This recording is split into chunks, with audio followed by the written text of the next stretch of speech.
Sebelumnya saya mulai. Assalamualaikum warahmatullahi wabarakatuh.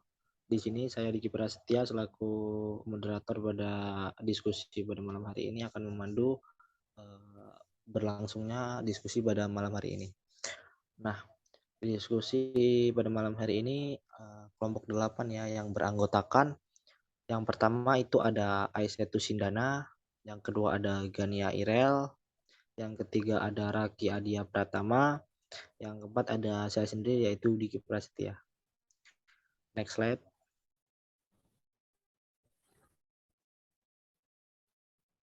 Nah, untuk slide yang selanjutnya itu adalah model-model pembelajaran. Nah, yang pertama itu ada model pembelajaran berbasis masalah atau problem based learning. Indikator kedua itu ada model pembelajaran kooperatif atau cooperative learning. Yang ketiga ada pembelajaran berbasis proyek atau project based learning. Indikator selanjutnya yaitu ada model pembelajaran kontekstual atau contextual teaching. Yang selanjutnya ada model pembelajaran inquiry, dan yang terakhir yaitu ada model pembelajaran pencapaian konsep atau konsep learning. Nah, pada yang slide selanjutnya akan dibacakan oleh Aisyatu Sindana. Kepada Aisyatu Sindana dipersilahkan tempat dan waktu. Baik, terima kasih kesempatannya terima kasih atas kesempatannya moderator. Di sini saya akan menjelaskan terkait model pembelajaran berbasis masalah atau problem based learning. Seperti yang kita tahu, model pembelajaran berbasis masalah merupakan suatu model pendekatan pembelajaran siswa yang mana di situ siswa dituntut untuk menyelesaikan suatu masalah gitu. Nah, seperti halnya di paparan pada PPT tersebut bahwa pembelajaran siswa pada masalah autentik sehingga siswa dapat memiliki pengetahuannya sendiri, menumbuh kembangkan keterampilan yang tinggi dan engineering memandirikan siswa serta meningkatkan kepercayaan diri menurut Arendt dalam bukunya Bujul Abbas pada tahun 2000. Nah, untuk model ini bercirikan bahwa penggunaan masalah di kehidupan nyata sebagai sesuatu yang harus dipelajari siswa untuk melatih dan meningkatkan keterampilan berpikir kritis, pemecahan masalah serta mendapatkan pengetahuan konsep-konsep penting. Dan di sini tugas guru hanya memfokuskan untuk membantu siswa dalam mencapai keterampilan untuk bisa mengarahkan. Nah, pada pembelajaran berbasis masalah ini penggunaannya di dalam kita berpikir nanti di dalam situasi orientasi pada masalah termasuk bagaimana belajarnya siswa. Jadi pada pembelajaran berbasis masalah ini dituntut supaya siswa dapat berpikir kritis dan juga bisa mentajamkan analisis gitu. Jadi di sini guru cara belajarnya mungkin guru itu bisa mengorientasikan suatu masalah dan setelah itu guru juga dapat membimbing siswa dalam penyelidikan suatu masalah termasuk yang menganalisis masalahnya apa dan bagaimana solusi yang baik terkait masalahnya. Nah, dan untuk hasilnya itu siswa itu diharuskan untuk bisa menyajikan hasil dan juga mengevaluasi terkait proses pemecahan masalah yang mereka peroleh gitu. Oke. Next.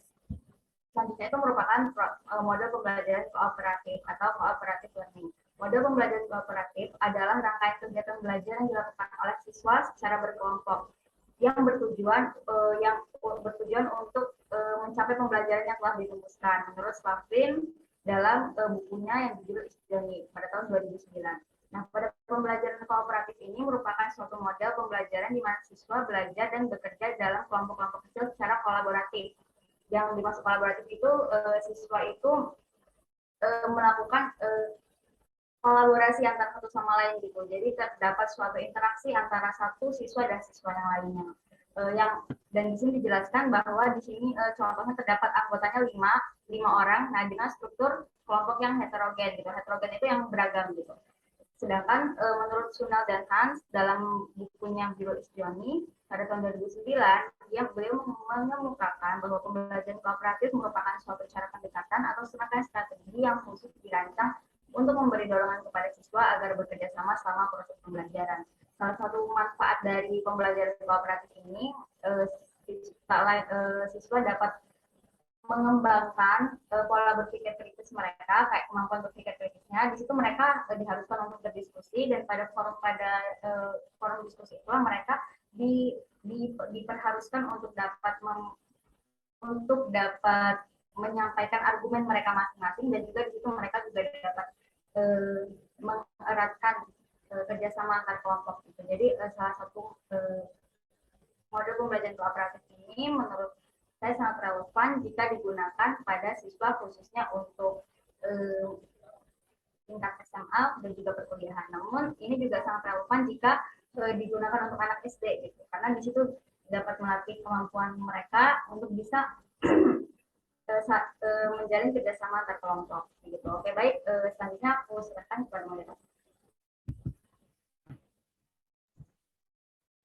Terima kasih untuk Aisyatu Sindana yang telah membacakan materi dan menyampaikan isi dari apa yang telah dia kerjakan. Slide selanjutnya yang akan dibacakan oleh Gania Irel. Untuk Gania Irel dipersilahkan waktu dan tempat.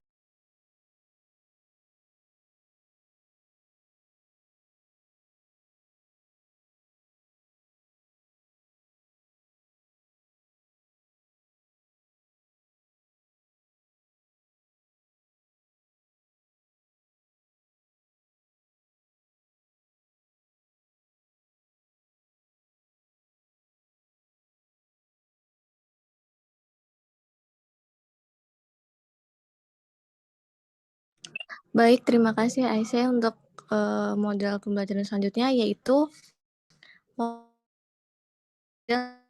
pembelajaran berbasis proyek atau project based learning.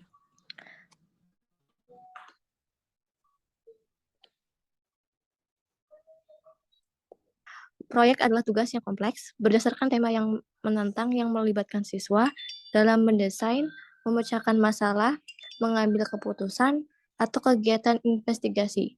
Contohnya dengan memberikan kesempatan kepada siswa untuk bekerja dalam periode waktu yang telah dijadwalkan dalam menghasilkan produk. Proyek terurai menjadi beberapa jenis. Yang pertama, mengungkapkan 3 jenis proyek berdasarkan sifat dan urutan kegiatannya, yaitu proyek terstruktur, ditentukan dan diatur oleh guru dalam hal topik, bahan, metodologi, dan presentasi. Yang kedua, proyek tidak terstruktur didefinisikan terutama oleh siswa sendiri.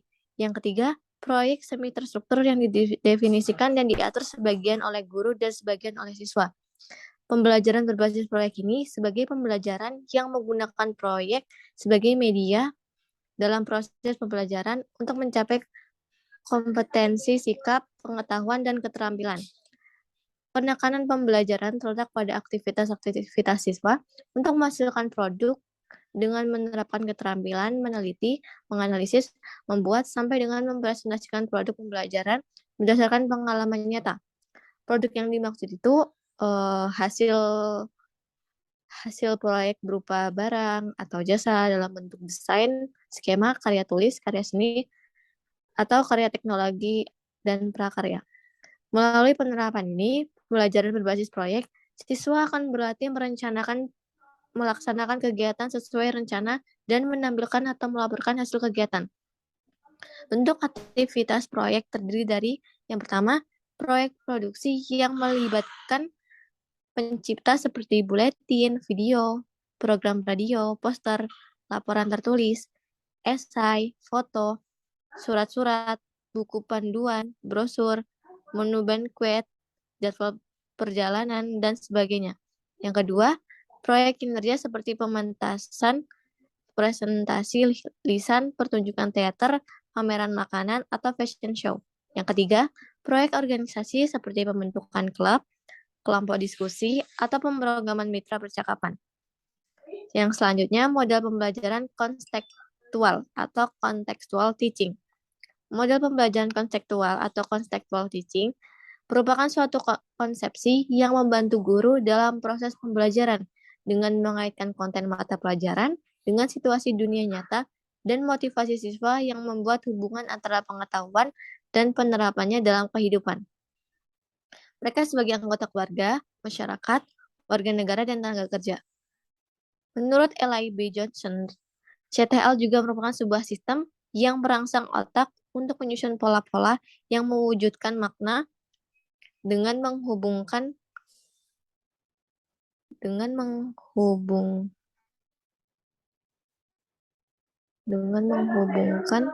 antara pengetahuan dan penerapannya dalam kehidupan mereka. Belajar dapat terjadi dengan proses mengalami. Siswa dapat belajar dengan baik jika dihadapkan dengan masalah aktual, sehingga dapat menemukan kebutuhan real dan minatnya. CTL ini didesain dengan melibatkan siswa mengalami dan menerapkan apa yang diajarkan dengan mengacu pada masalah-masalah dunia nyata yang berhubungan dengan peran dan tanggung jawab mereka sebagai anggota keluarga, masyarakat, warga negara, dan tenaga kerja. Hal ini memungkinkan siswa mengaitkan, memperluas, dan menerapkan pengetahuan dan keterampilan akademik mereka dalam memecahkan masalah-masalah dunia nyata atau masalah-masalah yang stimulasi. Jadi, dapat diambil kesimpulan bahwa pembelajaran konseptual atau CTL adalah pembelajaran yang memiliki hubungan yang erat dengan pengalaman yang sesungguhnya. Dan ini merupakan suatu proses kompleks dan banyak fase yang berlangsung jauh melampaui detail-oriented dan metodologi stimulus respons. Slide selanjutnya akan dibacakan oleh Diki Prasetya. Kepada Diki, dipersilakan. Baik, terima kasih untuk Tania Ira yang telah membacakan dan memberikan apa yang telah dicari. Mungkin slide selanjutnya yang akan saya bacakan yaitu model pembelajaran inquiry. Nah, inquiry yang dalam bahasa Inggris inquiry berarti pertanyaan atau pemeriksaan atau pendidikan dulu 2004 nomor 84. Beberapa pendapat tentang pembelajaran inquiry antara lain yaitu adalah Wijaya tahun 1989 nomor 48 yaitu tentang model pembelajaran inquiry adalah suatu model yang menekankan pengalaman-pengalaman belajar yang mendorong siswa agar dapat menemukan konsep-konsep atau prinsip. Nah, selanjutnya itu ada pendapat dari Sumantri tahun 1999 nomor 164. Nah, menyatakan bahwa model pembelajaran inquiry adalah cara penyajian belajar yang memberikan kesempatan kepada siswa untuk menemukan informasi dengan atau tanpa bantuan guru. Nah, model pembelajaran inquiry ini adalah proses belajar yang memberikan kesempatan secara sistematika yang memberikan konklusi berdasarkan pembuktian. Nah, Susion tahun 1992 nomor 128. Nah, lebih lanjut dikatakan adalah model pembelajaran inquiry adalah proses untuk memperoleh dan mendapat informasi tentunya dengan melakukan observasi atau eksperimen lainnya untuk mencari jawaban atau memecahkan masalah terhadap pertanyaan atau rumusan masalah dengan menggunakan kemampuan berpikir yang kritis dan logis tentunya. Nah, model atau pendekatan pembelajaran inquiry merupakan salah satu bentuk pendekatan pembelajaran yang berpusat pada siswa atau student concrete approach. Ciri utama yang dimiliki oleh pendekatan inquiry yaitu menekankan kepada aktivitas siswa secara maksimal untuk mencari dan menemukan atau menempatkan siswa sebagai subjek belajar itu sendiri. Seluruh aktivitas yang dilakukan oleh siswa diarahkan untuk mencari dan menemukan jawabannya sendiri. Sesuatu yang dipertanyakan sehingga diharapkan dapat menumbuhkan sikap percaya diri atau self-belief, serta mengembangkan kemampuan untuk berpikir secara sistematis, logis, dan kritis tentunya, atau mengembangkan kemampuan intelektual sebagai dari proses mental, yaitu Wina Sanjaya tahun 2009 nomor 196 sampai 197. Nah, untuk model yang selanjutnya akan dibacakan oleh Raki Adiatama. Kepada Raki Adiatama dipersilahkan waktu dan tempatnya.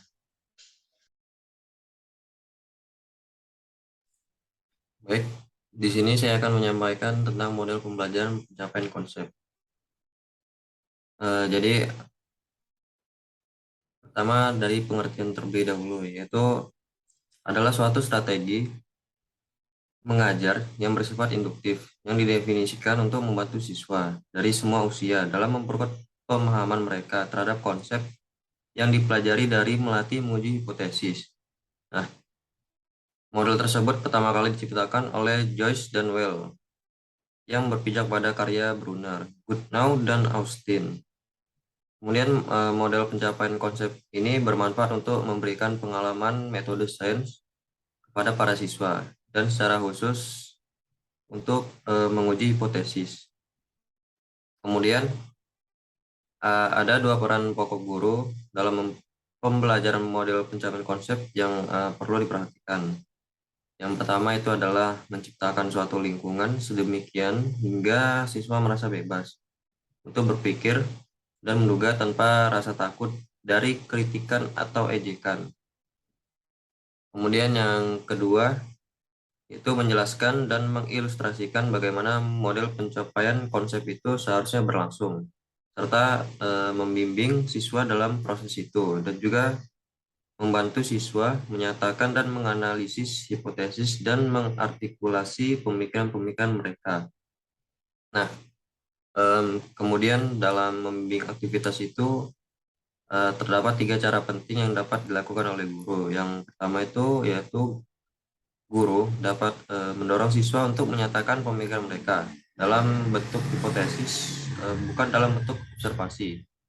Kemudian yang kedua, guru menuntun jalan pikiran siswa ketika mereka menetapkan apakah suatu hipotesis diterima atau tidak.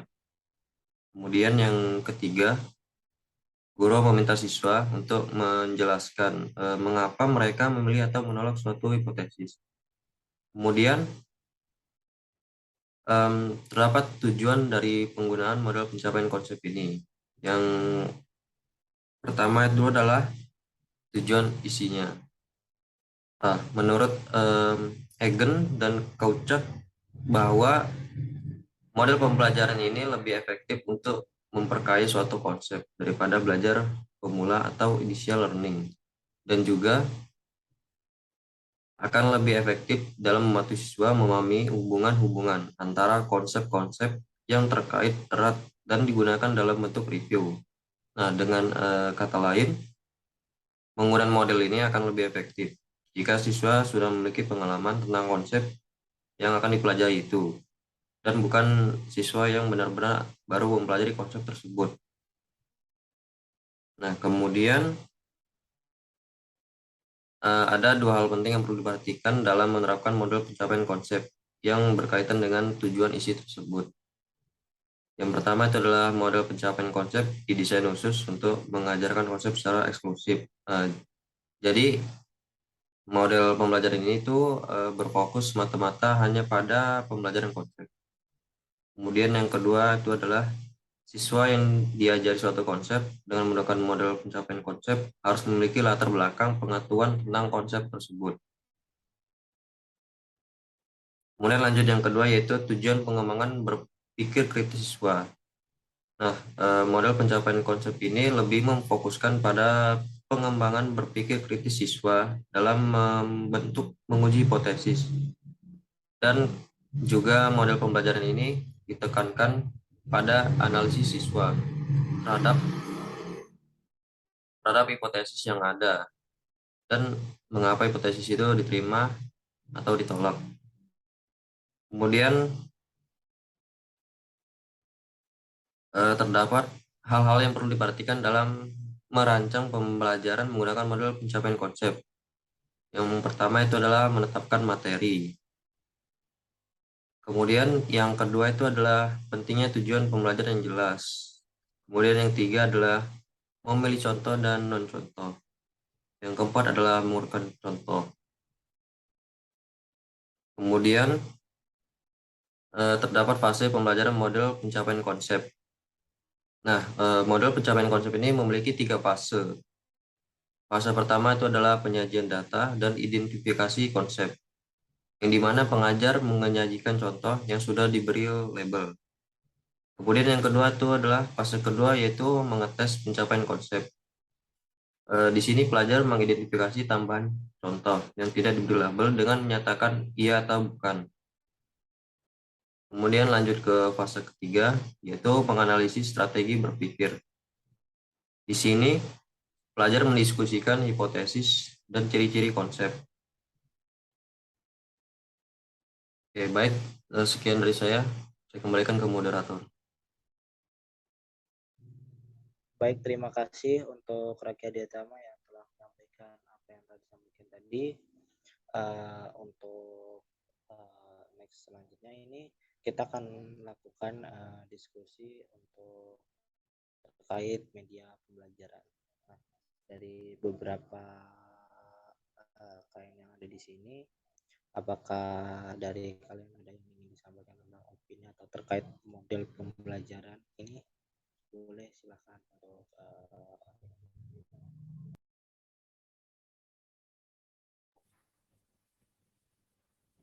Ya, baik. Sebelumnya saya izin untuk menyampaikan pendapat. kurang terdengar untuk Aisyah Tusinana, bisa dikerasin lagi nggak suara? Gimana sekarang?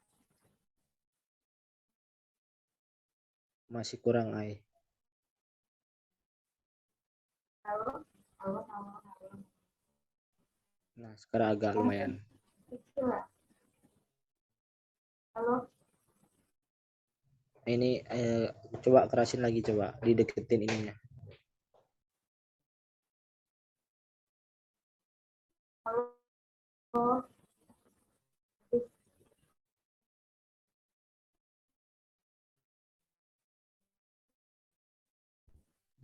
Gimana untuk kalian? Apakah suara Ai terdengar? Tidak terdengar moderator.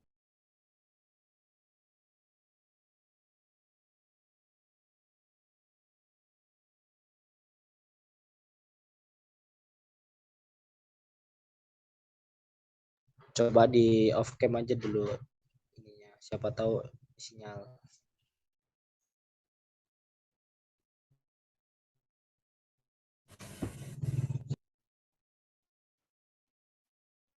Guys, gimana? Masih itu enggak?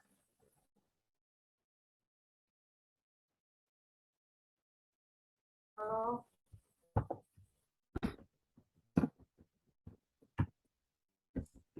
Udah terdengar. Coba Terdengar.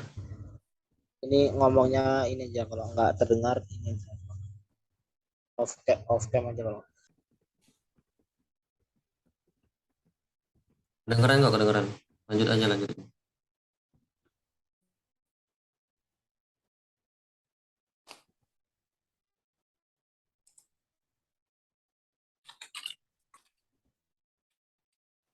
Apakah yang lain, apakah ada yang ingin menyampaikan pendapat atau syarat untuk diskusi pada malam ini? Izin menyampaikan pendapat moderator. Untuk Gania Irel dipersilahkan waktu dan Terima kasih moderator. Jadi saya ingin memberikan tambahan jika yang saya tadi bacakan model pembelajaran yang berbasis proyek atau project based learning itu menurut saya itu kan tadi strategi pembelajaran yang menggerakkan siswa belajar secara aktif untuk memecahkan masalah yang kompleks dalam situasi yang realistik. Nah, PBL ini menurut saya cocok untuk pelajaran atau mata kuliah yang pada dasarnya menggunakan project seperti pada mata kuliah kita pemrograman web, analisis desain, begitu moderator. Terima kasih. terima kasih untuk saran atau pendapatnya untuk Gania Irel. Apakah dari yang lain, apakah ada yang ingin disampaikan lagi terkait model-model pembelajaran?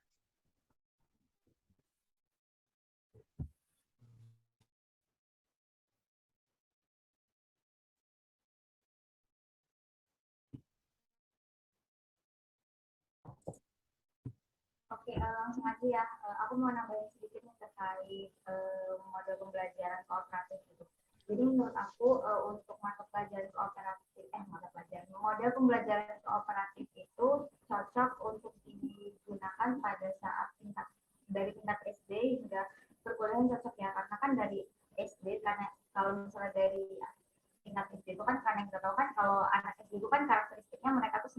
lain gitu. Jadi cenderung mereka tuh suka berkelompok gitu kan. Jadi menurutku karena dari karakteristik mereka yang suka berkelompok, jadi model pembelajaran ini cocok untuk diterapkan pada anak SD gitu. Selanjutnya kalau untuk model pembelajaran berbasis masalah itu menurut aku cocok diterapkan untuk siswa yang tingkatnya itu udah tingkat nalarnya atau pola berpikir dia itu sudah tinggi gitu. Misal kayak SMP kelas 9 atau mungkin SMA kelas 1 kelas SMA kelas 1 kelas 2 kelas 3. Nah itu cocok karena kan kalau misalnya berbasis masalah di situ siswa itu nggak hanya sekedar mengamati tapi juga dia tuh harus menganalisis dan mereka juga harus selain dibimbing gurunya tetapi siswa itu juga yaitu harus merumuskan suatu solusi, harus menemukan satu solusi yang sesuai dengan kajian ilmiah gitu. Nah jadi menurutku kayak sebisa mungkin mereka itu harus memiliki pola berpikir kritis gitu. Nah tapi untuk pola berpikir kritis itu juga bisa kita latih dari anak-anak SD gitu. Misal kayak guru-guru itu juga bisa menerapkan model pembelajaran yang ringan untuk anak SD, yaitu model pembelajaran ini gitu, tapi yang ringan gitu. Misalnya kayak sering mengajukan pertanyaan yang mana itu bisa membuat siswa berpikir dan juga bisa mengeluarkan pendapatnya gitu. Kalau misalnya menurut aku, jadi kesimpulannya untuk model pembelajaran problem based learning itu lebih dicocokkan untuk siswa kelas SMA ya yang udah tingkatannya sudah tinggi, sedangkan untuk alternatif itu lebih cocok untuk menurut aku relevan digunakan oleh siswa SD tingkatannya dari SD sampai SMA. Terima kasih moderator. Baik, terima kasih kepada Aisyatu Sindana yang telah memberikan masukan dan tentunya tanggapan terkait model-model pembelajaran yang telah disampaikan tadi. Nah, mungkin ada beberapa anggota lain yang ingin menyampaikan opini atau tanggapan terkait model-model pembelajaran yang telah disampaikan tadi.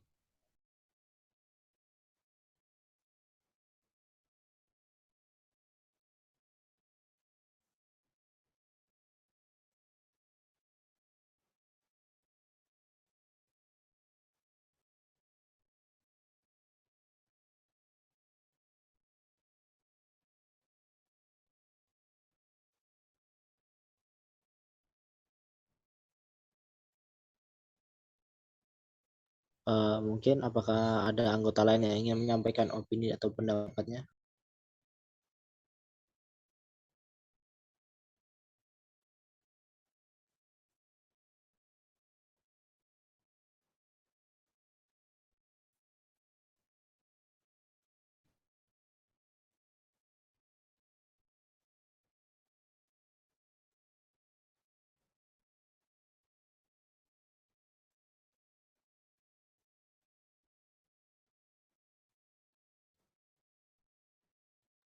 Izin menambahkan lagi moderator. Silakan untuk Gani Kira kepada Izin menambahkan untuk tadi yang model pembelajaran konseptual atau konseptual teaching itu contohnya kayak seperti di kelas kayak guru mempraktekkan kayak renang gaya kupu-kupu di hadapan peserta didik atau guru menampilkan gambar rangka manusia untuk menunjukkan bagian-bagian rangka manusia tersebut atau juga bisa dengan guru membawa bahan ajar berupa kayak percambahan untuk menunjukkan proses pertumbuhan biji itu tumbuh itu gimana. Terima kasih moderator. Terima kasih atas tambahannya dari Gani Airel. Apakah anggota lain ada yang ingin disampaikan lagi? Saya sedikit menambahkan terkait model pembelajaran capaian konsep. Silakan Raki. Model pembelajaran capaian konsep ini menurut saya cocok digunakan untuk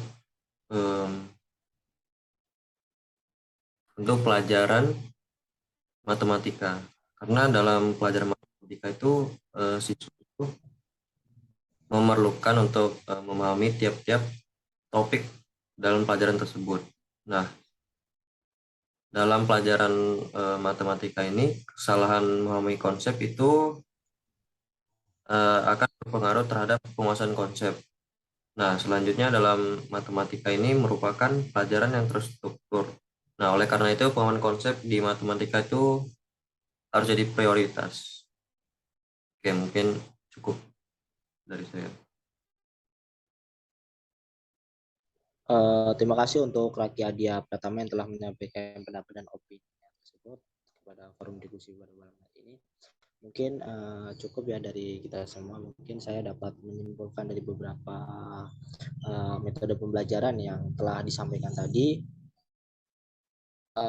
terkait metode pembelajaran. Nah, mengapa dalam pembelajaran efektif memerlukan model pembelajaran? Nah, ada beberapa pentingnya pengembangan pembelajaran, yaitu tentang model pembelajaran yang efektif membantu dalam proses pembelajaran sehingga tujuan belajar lebih mudah tercapai. Mungkin salah satunya itu, dan dari beberapa konsep, apakah ada lagi juga mungkin pertanyaan tentang model pembelajaran efektif itu yang seperti apa? Nah, mungkin model pembelajaran seperti efektif itu seperti mendefinisikan sebagai pembelajaran yang berhasil mencapai tujuan belajarnya. Peserta didik sebagai yang diharapkan guru. Jadi seberapa efektif media pembelajaran itu tergantung apakah dia bisa mencapai tujuan yang telah ditetapkan oleh guru tersebut. Nah, mungkin dari pertanyaan tersebut ada pertanyaan lain tentang apakah setiap model pembelajaran bisa cocok digunakan untuk pembelajaran pada semua mata pelajaran. Nah, terkait hal ini mungkin tidak semua model pembelajaran tepat ya untuk digunakan sebagai semua KD atau materi pembelajaran. Nah, model pembelajaran ini tentunya hanya dapat digunakan untuk materi pembelajaran tertentu yang telah diklasifikasikan. Nah, selanjutnya itu mungkin pertanyaan yang terakhir tentang ini, bagaimana suatu model pembelajaran bisa dikatakan efektif dalam proses belajar mengajar. Nah, nggak mungkin dah kita menerapkan model pembelajaran terus kita tidak mengevaluasi apakah model pembelajaran tersebut efektif atau tidak. Nah, mungkin maka daripada itu proses pembelajaran dapat dikatakan efektif apabila dapat memfasilitasi memperoleh pengetahuan dan keterampilan si belajar melalui penyajian informasi dan aktivitas yang dirancang untuk membantu dan mempermudah peserta didik tentunya dalam rangka mencapai tujuan khusus yang diharapkan oleh guru. Nah, mungkin itu saja yang